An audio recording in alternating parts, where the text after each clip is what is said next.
মরা ওষুধ জ্যান্ত করার কারবার এবারে চাঞ্চল্যকর তথ্য এসছে গোয়েন্দাদের হাতে। শুধু কলকাতাই নয়, জেলাতেও ছড়িয়ে পড়েছে এই মারণ কারবার। দক্ষিণবঙ্গের 5টি জেলা চিহ্নিত, কয়েকজন ডিস্ট্রিবিউটরকেও চিহ্নিত করেছেন গোয়েন্দারা।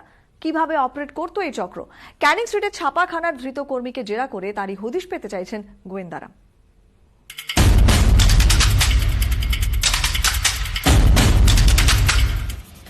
একের পর এক পর্দা ফাঁস। মরা ওষুধ জ্যান্ত করার কারবারে এবার আরো চাঞ্চল্যকর তথ্য গোয়েন্দাদের হাতে।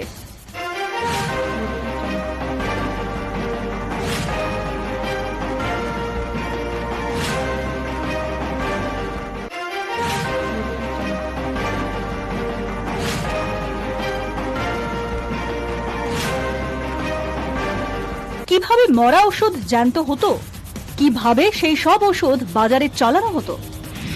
দুই নামী ওষুধ কোম্পানির কাছ থেকে মেয়াদ উত্তীর্ণ ওষুধ কিনতেন হোলসেলার রিনেশ সরোগী। তারপর সেই ওষুধ চলে যেত ক্যানিং স্ট্রিটে পবন ঝুনঝুনওয়ালার ছাপাখানায়।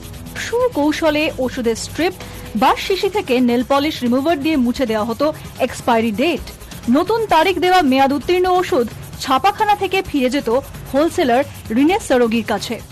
এরপর স্টকিস্টকে ওই ওষুধ দিয়ে দিতেন রিনেশ। সেখান থেকে দোকানে দোকানে পৌঁছে যেত মেয়াদ উত্তীর্ণ ওষুধ। তারপর সেই ওষুধ চলে যেত সাধারণ মানুষের হাতে। অসাধু ওষুধ প্রস্তুতকারী সংস্থার লাভ হতো।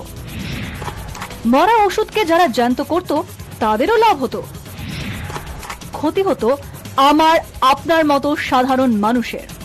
গোয়েন্দাদের দাবি, শুধু এই শহরেই নয়, এই অসাধু কারবারের জাল ছড়িয়ে বিভিন্ন জেলাতেও।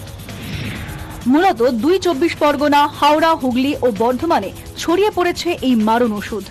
কয়েকজন ডিস্ট্রিবিউটরকে চিহ্নিত করেছেন গোয়েন্দারা। জেলার কোথায় কোথায় পাঠানো হয়েছে রিপ্রিন্টেড ওষুধ, কাদের মাধ্যমে ছড়িয়েছে এই মারণ কারবার। ধৃত পল্টু হাজরাকে জেরা করে প্রিন্টিং স্টাইল জানার চেষ্টা করছেন গোয়েন্দারা।